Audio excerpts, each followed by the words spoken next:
This report is so boring. Numbers, accounts and statistics. I hate it. I'm an artist. When I was younger, I used to write short stories, novels, poems, and I was good at it. What has happened to my inspiration? What am I doing here? A publishing house, that's where I would like to work. Okay, Victoria, stop dreaming. Let's get back to the report. The boss wants it on his desk at 5 this afternoon.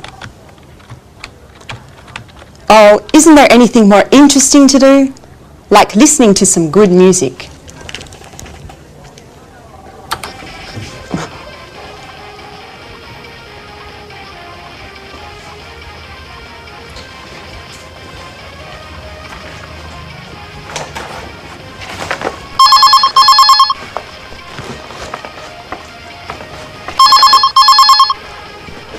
Telephone! Oh, the phone. Hello, this is Victoria Lee. Oh, Lucy, what can I do for you? No, I'm not busy. Well, actually, I am very busy. I have to write a boring report for the boss. Anyway, what is it? Is there a problem? What? Mr. Lewis wants to speak with me? Really? Yes, of course. Put him through. Good morning, Mr. Lewis. It's a pleasure to hear from you. How are you? I'm fine, sir. What can I do for you? Yes, I know the product. It's very interesting, innovative, and the marketing department thinks it has a lot of potential for the international market. What? Me? Really? Thank you, sir. Yes, immediately. Yes, Victoria, today is your lucky day. Bye-bye, boring report.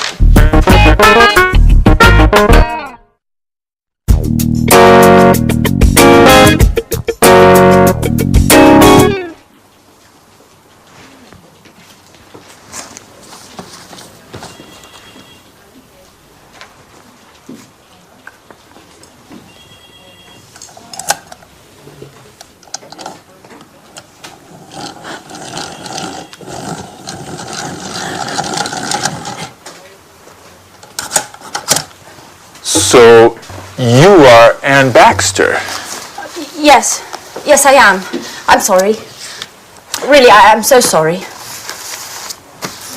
Nice to meet you. I'm Mr. Stevens. How do you do? I'm so sorry, Mr. Stevens. Anne, please, sit down. It's all right. How are you today? I'm a little nervous. And this isn't a good start. That's all right. Well, Anne, where are you from? I'm English. I'm from Oxford. Great. A true Brit. Can you speak any other languages? French, German, Spanish? I can speak French, a little Spanish, and a few words of Italian.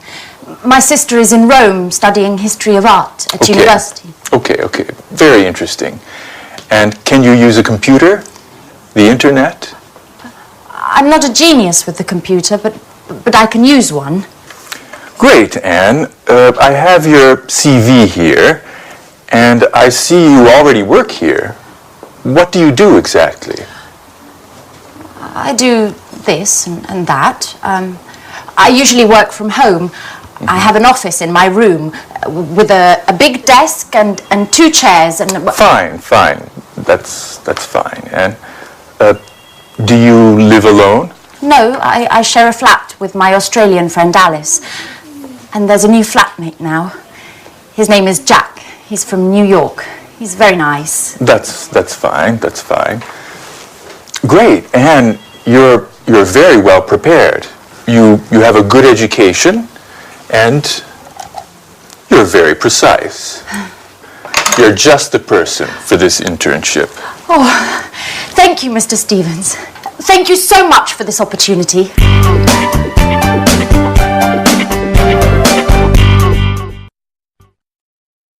Good. Now, let's see if you know the names of jobs and professions. I will mime a job and a profession. You try and guess what it is. All right? Number 1. What's this? What's my job? Ladies and gentlemen, what would you like to eat this evening? What am I? A waiter. Exactly, a waiter. Now, this one, what's my job?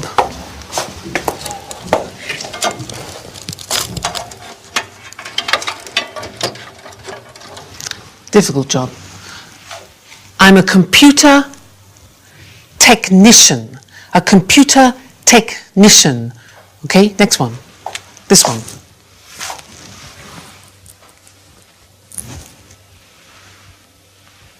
What's my job? I'm a? No, I'm not a policeman. I'm a policeman. A policeman. Be careful of the pronunciation. Next. What's my job?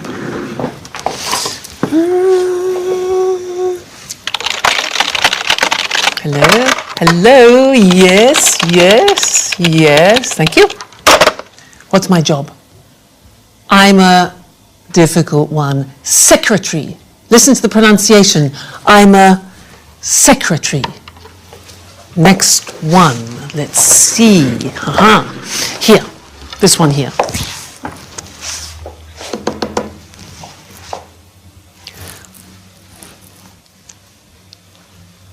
What's my job? I'm a conductor. I'm a conductor. All right, and this one here.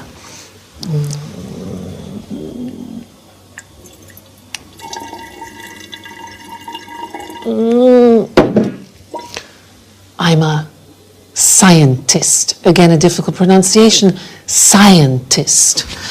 This one here. That's 78 for the chips, and then 30 for the chicken. That makes... That'll be 79 euro, madam. Thank you. I'm a cash assistant. A cash assistant. All right. Next one. This one here. Follow me. You see this beautiful monument that we have in the city of Florence is the Duomo. What's my job? I'm a tourist guide. Listen to the pronunciation. I'm a tourist guide. This one, this is difficult.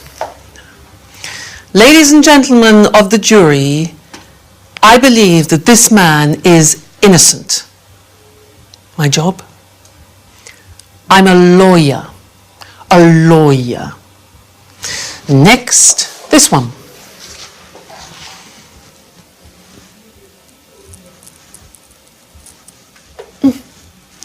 I'm a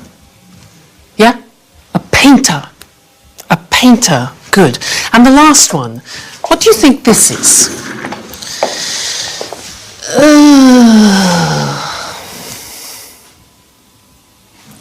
I'm retired. I have no job. I'm retired. So, what's your job? What's your father's job? What's your mother's job? Well, let's look at the screen together and check the spelling and the pronunciation of the jobs we've just looked at. All right, so here's the screen. Good. The question is, what's your job? So, the first one, I'm a waiter. Where does a waiter work? Exactly, in a restaurant. Next one, I'm a computer technician. Where does he work? Exactly, in a company. I'm a policeman. Where does a policeman work? In the police headquarters. Headquarters. All right, next. I'm a secretary. Pronunciation, secretary. Where do I work? In an office. Okay? I'm a conductor. Where do I work? In the theatre. In the theatre. I'm a scientist. I work in a laboratory. A laboratory. Difficult pronunciation. Next, I'm a cash assistant. I work in a supermarket or in a shop. I'm a tourist guide. I work in a tourist center. I'm a lawyer. I work in a law court. A law court. I'm a painter. I work in a studio. I'm retired. I don't work. I stay at home. Okay? Now, those are some different jobs and professions. Now, let's look at some of the questions that you can ask people about their jobs. Let's look at the screen again. You could ask, for example, do you enjoy, do you like your job? Or you could ask, do you have responsibility in your job? Or what about this? Do you have a good salary? Does your salary reflect your job? Or training, education. Do you attend training courses? Another one, this. Do you have promotion prospects? Promotion prospects. Another one, are the working conditions good? Are the working conditions good, like holidays, for example? Then, do you meet a lot of people? Do you meet a lot of people? And one more, is your job creative? Is your job creative? So those are the questions you can ask in conversation, talking about jobs. Good. Well, that's the end of the first lesson, and I look forward to seeing you in the second. Bye.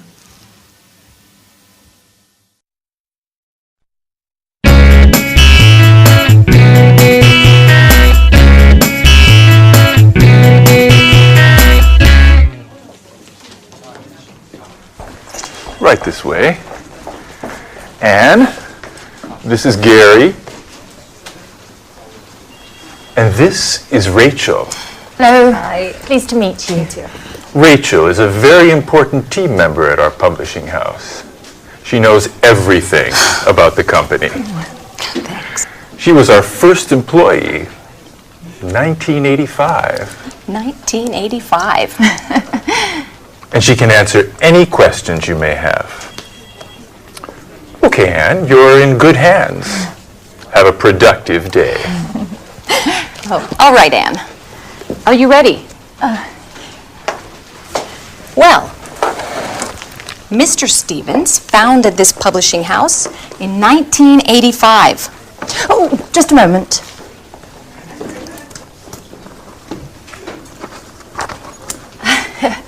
Okay. I'm ready now. Our first product was a children's book. It was very successful and sold more than 3 million copies. We had 20 different translations. Over time, the company changed and diversified, and we have now fiction, cookbooks, and tourist guides. Cookbooks and... I'm sorry, I didn't catch that. Tourist guides. We also have an encyclopedia of history and one of art history.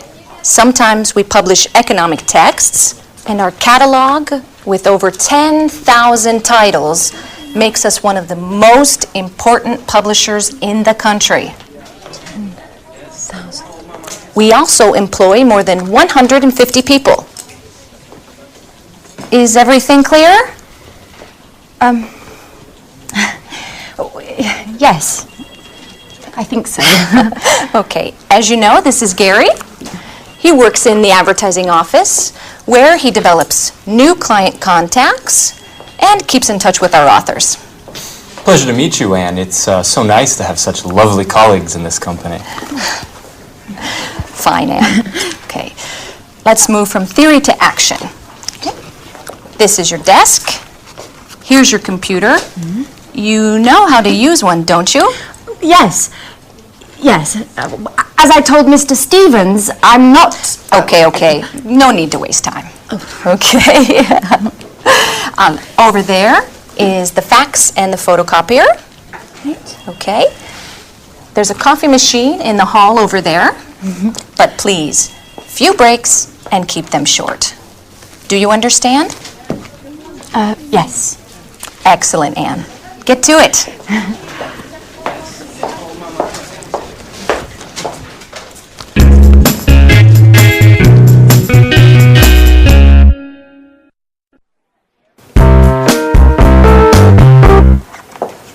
Oh, good morning, Mr. Chang. Excuse me, I was just rearranging my office. Take a seat, please. Thank you. Thank you.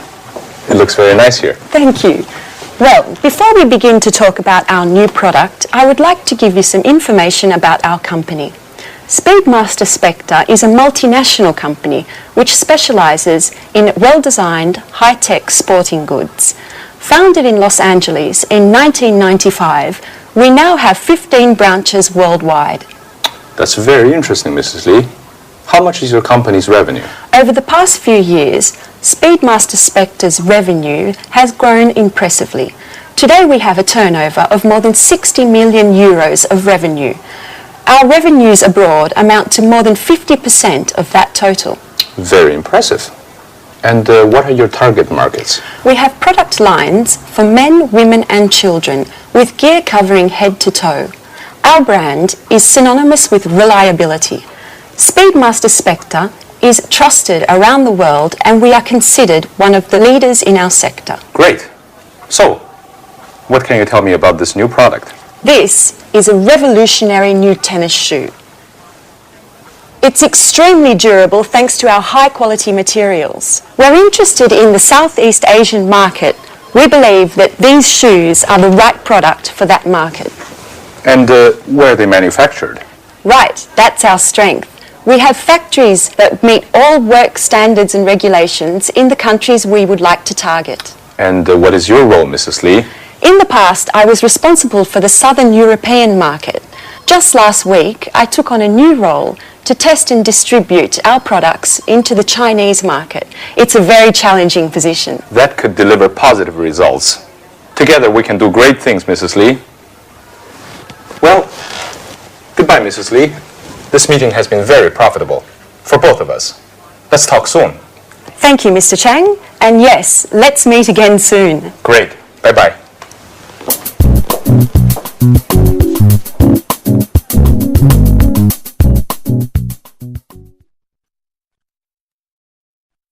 Now, we just saw Victoria doing a presentation of her company, Spectre, and I would like to look at the questions that we usually ask about companies. Let's look at those together on the screen. So, the first question we usually ask is about the type of company. We say, what type of company is it? For example, a multinational, a private, a public, a family company. Another question we often ask is about the main or the principal activity. So the question would be, what does the company do, or what is its main activity? For example, manufacturing or engineering or production. Another question is about the employees. Look at the pronunciation of that. Employees, that's the name for the people that work in a company. So the question could be, how many employees are there? Another question we often ask is about subsidiaries or branches, which are small companies directly linked to the main company. And the question could be, does it have any branches? Does it have any subsidiaries? Another question important for us is the location. Where is the company located, or where is the company situated? And then we need to know about the products, the number of products, for example. So we could say, how many products does the company have, or does it have a large product range? And then the last thing, which is very important, is the money. And when we talk about the sales, the profit, etc., we talk about turnover or revenue? And the question is, what is the annual turnover or revenue of the company? Okay, so those are typical questions. Now, let's look at some answers.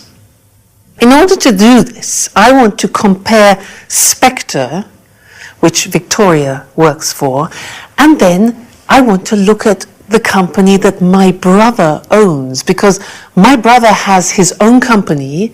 He's the owner-manager of the company. He's the director. But it's very different to Spectre. So let's look at the difference between them, and let's look at the screen. Now, if you can see, Spectre is a multinational company. It's a very big company.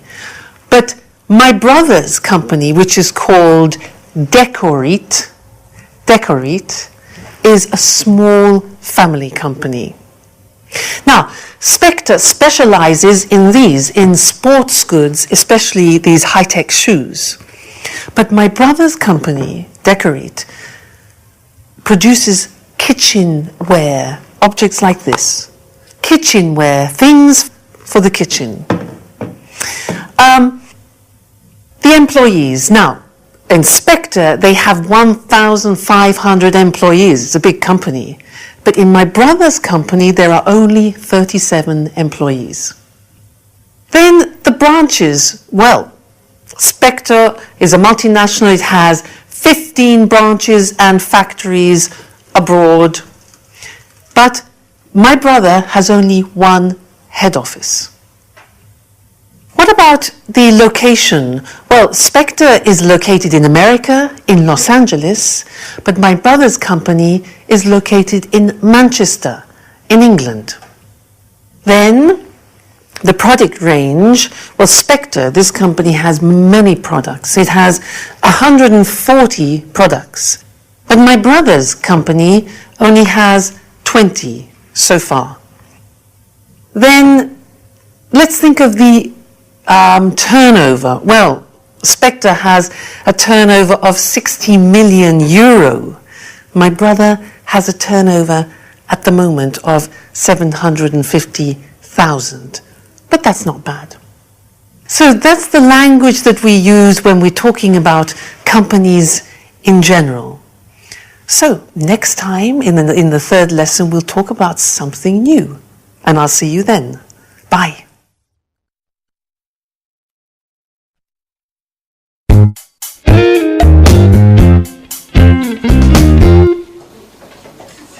Good morning.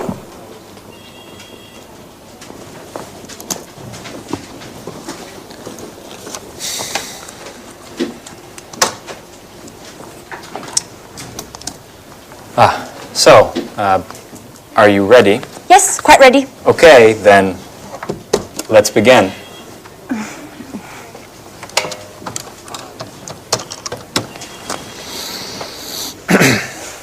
Hello, my name is Gary Reynolds from Pilgrim Publishing. May I speak to Mr. Jones?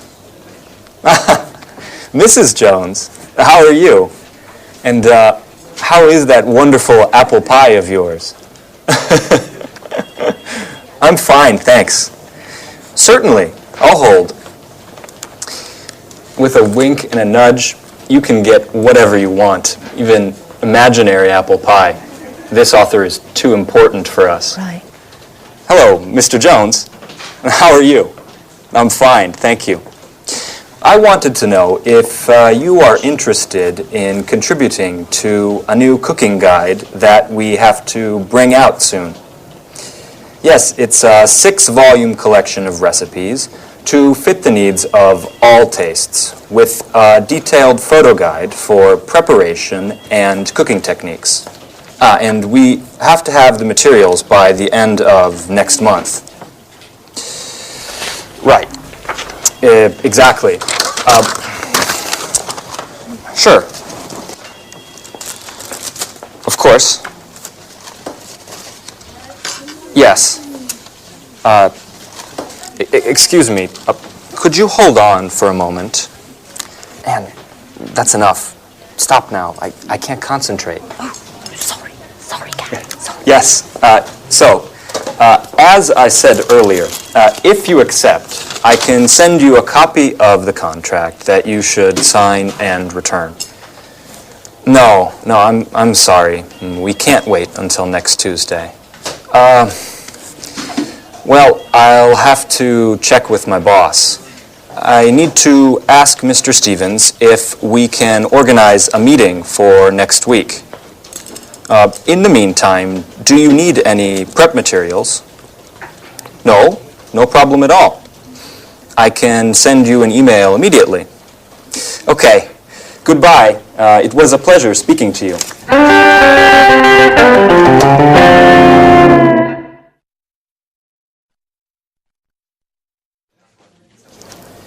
Do you always have to take notes? Yes, I do. I have to learn as much as I can, and there's so much to learn. I study my notes every evening. What a model colleague. You're so serious, so diligent, and an absolute nut about cleaning. Truly an asset to this company. You're making fun of me. No, of course not. It's such a shame. Such beautiful eyes shouldn't only read all the time.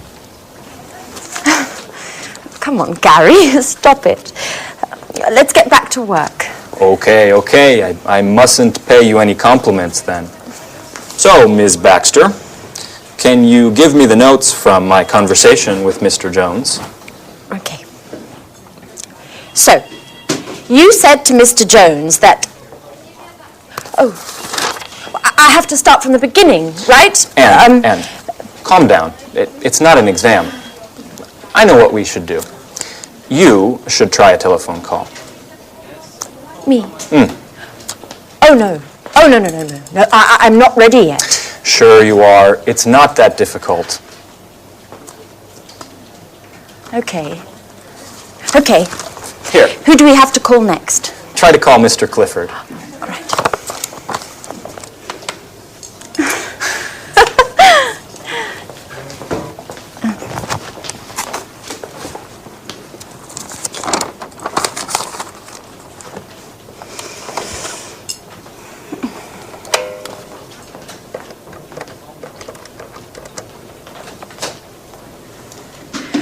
Hello, this is Anne Baxter from Pilgrim Publishing. Please may I speak to Mr. Clifford? Oh, I see. All right, thank you very much. Right, goodbye. Well, what happened? Well, Come on, tell me. I dialed the wrong number.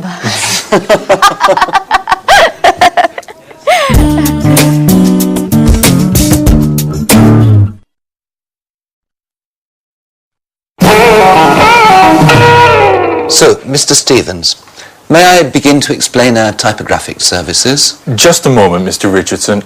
I'm still waiting for our new intern. She has a lot to learn, and I think our meeting would be very useful for her. Good morning. I'm sorry I'm late, Mr. Stevens. Never mind, Anne. Anne, this is Mr. Richardson. How do you do? Good morning. Anne, I see you've had your hair done. Very nice. Oh, thank you, Mr. Stevens. It looks like you were out late last night. I hope you had fun. Were you at a party or perhaps a club? Oh, no. I was at home.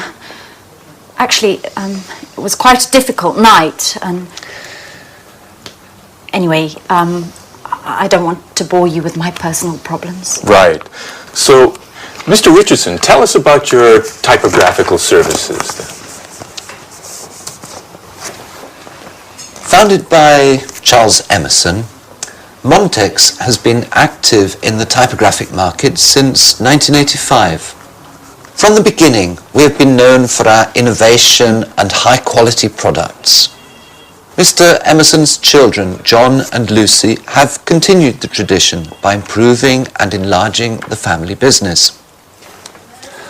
The first Montex office was located in Russell Street. Oh, Russell Street! That's where the flower market is. I went there just the other day and bought 2 beautiful yellow orchids. I'm sorry. I'm sorry, Mr. Richardson. I didn't mean to interrupt you. As I was saying, over the years and following changes in the market, our company has diversified and extended its line of products. We've purchased the latest technology, offering our customers the best package available on the market today. In 2000, we moved to a larger office space in order to improve production. Our new headquarters are located in Rodney Road, and we have approximately 55,000 square meters at our disposal. Well, that's a huge space. Yes, that's right. It's very big. Anyway, our first success was with brochures, marketing flyers, pamphlets, and company catalogues. We also provided business cards and general printing services. Over time, we moved into book publishing as digital technology and expansions in the market gave us the skills to enter the market. Currently, we're equipped to provide highest quality publishing at an extremely competitive price. Our current capacity is more than 100 million pages per year.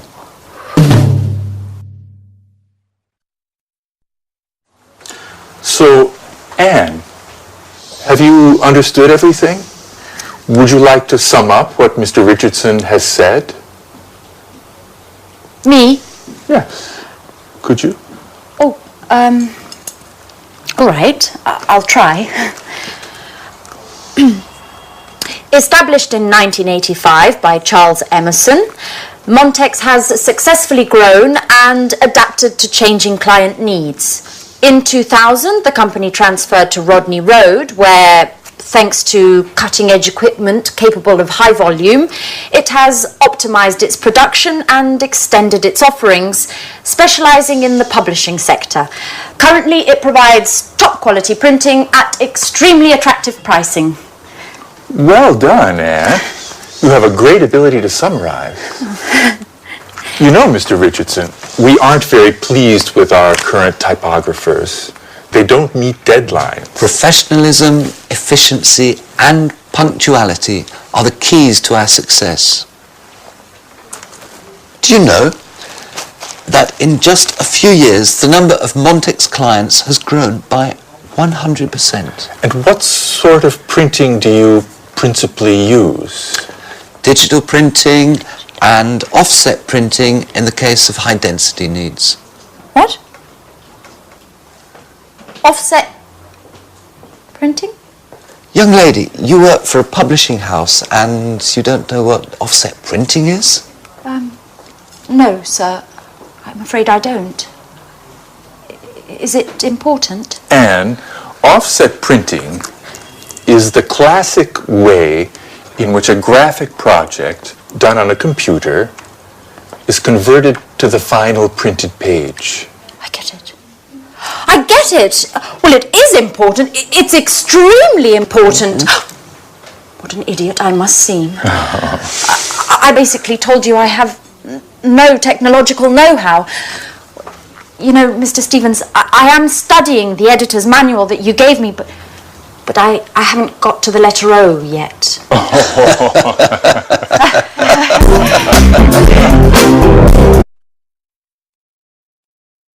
Good. Now, let's look at company organization.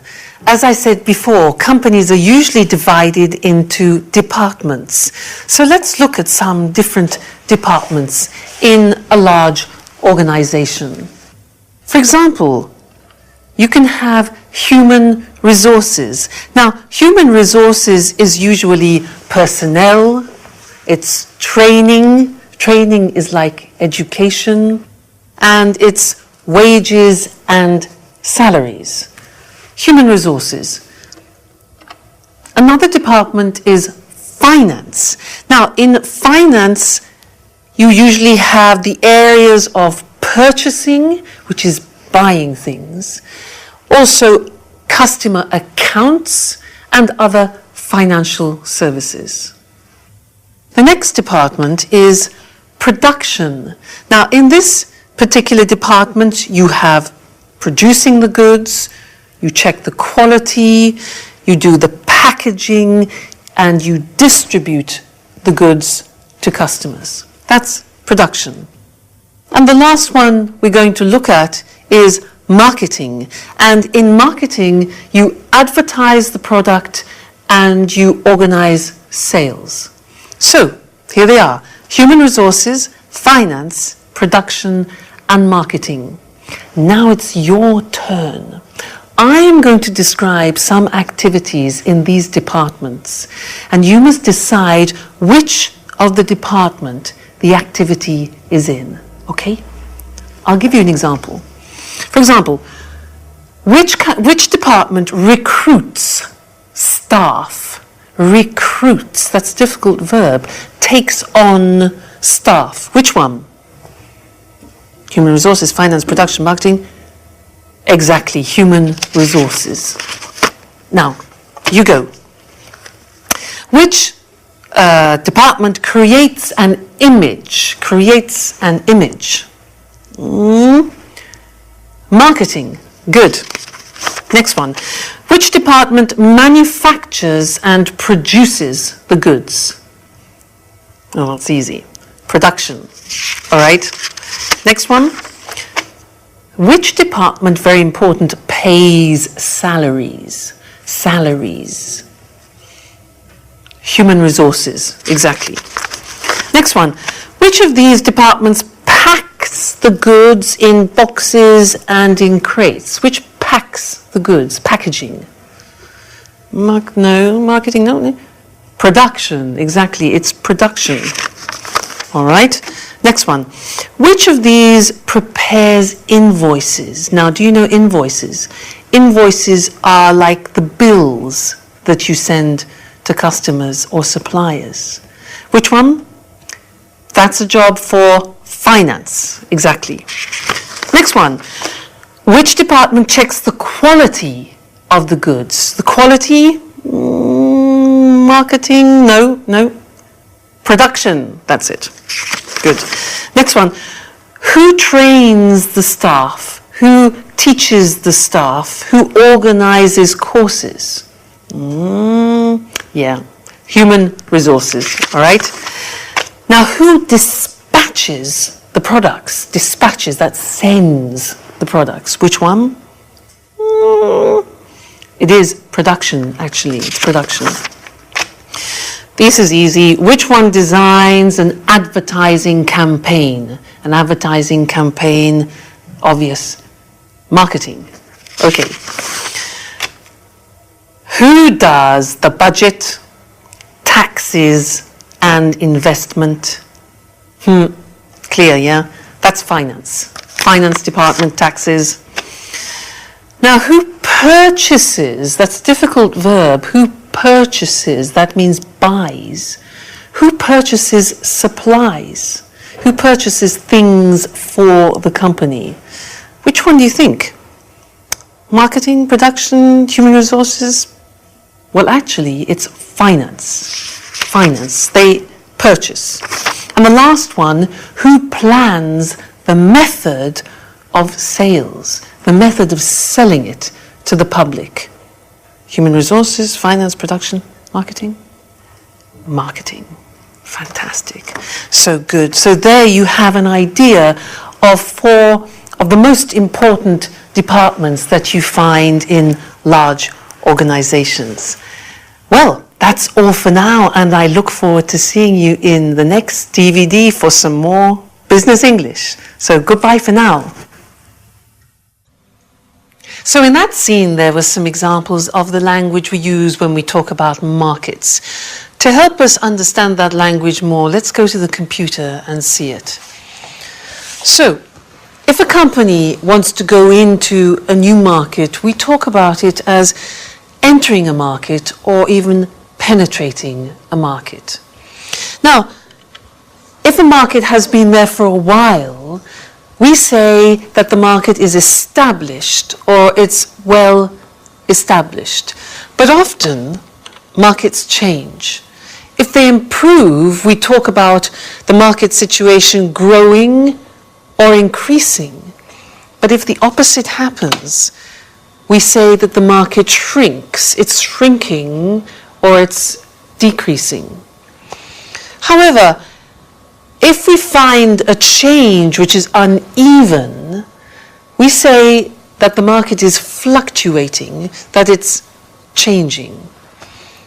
Or, if there is no change, we talk about the market as being stable. If the market is full and there is no more room to promote or sell your product as a company, we say that the market is saturated. So those are the typical words that we use when we describe markets. Now, also in the scene that we saw with Victoria, they talked a lot about China and Europe, the difference between the two areas. Now, China is an important country which is coming up. And what I'd like to do now is to revise the comparatives and superlatives, in particular the comparatives, and look at the difference between those two markets, Europe and China. Let's look at the screen to help us. Here. Now, if we think about market growth, in general, market growth in China at the moment is faster. In Europe, it's slower. Labor costs. Labor costs, what's that? That is the cost of people working. Well, in China, as we know, the labor costs are definitely lower. In Europe, they're higher. What about market demand? Well, at the moment, the demand for new products and services in China is much greater than in Europe. In Europe, it's less. Production costs, another thing, well, it's cheaper to produce in China also because labor costs are lower. In Europe, it's more expensive. So many companies are moving to China for that reason. How about production time? Well, usually it's much shorter. It takes less time to produce in China than it does in Europe, where it's longer. But what about high tech? Well, usually high tech in China is less advanced than it is in Europe. Europe is still more advanced. That might change though. And then design. Well, I would say that in China the situation is more traditional, whereas in Europe we are still more innovative. We're more innovative. So that's an example of how you can compare different world markets. Great. Well, thank you, and I'll see you in the next lesson for something new. Bye. Hello, and welcome to Business Talk, the program dedicated to talking about business skills and techniques. Today's program is all about brainstorming, a very popular conference technique designed to obtain the maximum number of ideas relating to a specific subject. In a bit, Lucy and I will give a short demonstration so you can see what it is all about. But first of all, what does brainstorming mean, and why is it used? Well, people put their ideas together with the aim of finding a solution to a specific problem. Exactly, it's a group activity. All the members suggest ideas and their contributions then stimulate new ideas. And the first rule is any idea is acceptable. Sometimes it's the most outrageous idea that can help generate a solution to the problem. The ideal number of people for a brainstorming meeting is from 3 to 8. Too many people could get a bit out of hand. Well, even 8 people calling out ideas and making comments could get chaotic, so it's useful to have a facilitator, a person who doesn't contribute but keeps the session on course and records the ideas on a flip chart. And although this is a common technique used in the corporate world, you might be surprised to know that during a brainstorming meeting, all hierarchy and roles disappear. The philosophy behind this strategy is to create a real sense of democracy within the group, so that everyone feels their opinions are valued. Now, there are certain principles to follow so that brainstorming works well. But before we look at these, let's do a little brainstorming so you actually see how it works. Okay, now there are only 2 of us, and there should really be 3 or more people in a brainstorming meeting, but this is just to give you an idea. So listen carefully to the language we use. Let's imagine this situation. Our company needs to increase its production space. A brainstorming meeting has been organized to gather some ideas. Let's start. How about opening a second factory somewhere? What if we close this factory and open a larger factory out of town? Let's explore the possibility of opening a larger factory for production and keep this space to make the shop bigger. Perhaps we could rent the building next to the factory. Why don't we look into renting part of the building next door? What about sharing a production space with another company? Couldn't we examine the possibility of building a third floor? Let's try to reorganize the space we have. What if we organise 4 shifts a day instead of 3? We could relocate our administrative staff and keep production here.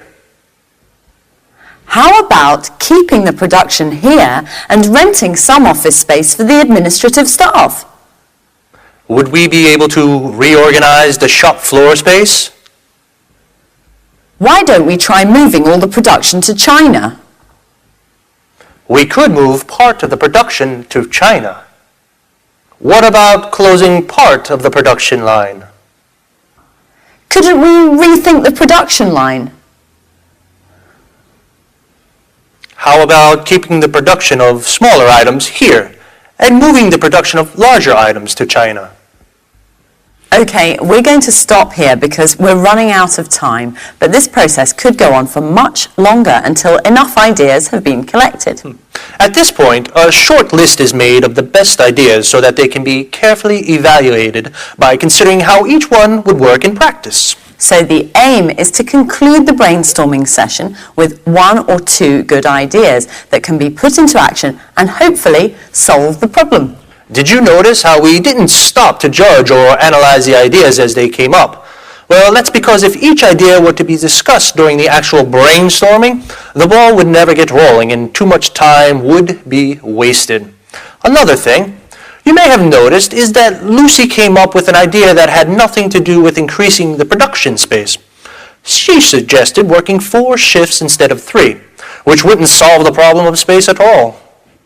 Yes, remember, all ideas are accepted during the brainstorming process because although an idea may seem silly, it might instigate other ideas that could instead give rise to a solution. Yes, actually, you suggested something interesting after the apparently irrelevant idea I had. Well, I'm afraid our time is up for today. See you soon. Bye-bye. Now, as we said in the programme, the language you use to put forward your ideas during a brainstorming session is really important. So, what kind of language should you use for brainstorming?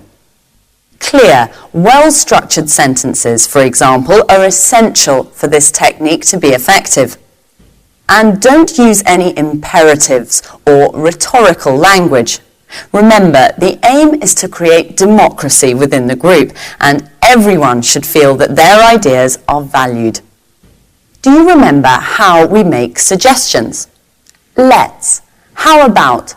These are the expressions we use in a brainstorming session. These expressions open the way to more suggestions and encourage other members to participate. Let's look at some of the structures we used during our brainstorming session. How about opening a second factory? What if we open a larger factory out of town? Perhaps we could rent the building next to the factory. Couldn't we build a third floor? Let's try to reorganize the space we have. Would we be able to reorganize the shop floor space? Why don't we try moving all the production to China? We could move part of the production to China. What about closing part of the production line? Notice how all these suggestions promote group collaboration. Brainstorming is a group activity, so it's important to make everyone feel part of a team. Okay, now let's see if you've understood. I'm going to make some suggestions as though I were in a brainstorming meeting. and then we'll see which are tentative suggestions and which aren't. Ready? We could rent another factory. Let's build another floor. I think we should close part of the production line. How about moving production to China? Why don't we try relocating the administrative staff? In my opinion, we should open another factory. Couldn't we reorganize the space we have? So, of these 7 ideas, 2 are not actually suggestions. Which 2? Yes, the 2 that started with I think and in my opinion. It's essential that in brainstorming you don't try to assert your own opinion. What's important is to work as a team. Try to limit the use of I and use we instead. It's not easy when English isn't your first language, and you probably need to practice a couple of times for it to come naturally.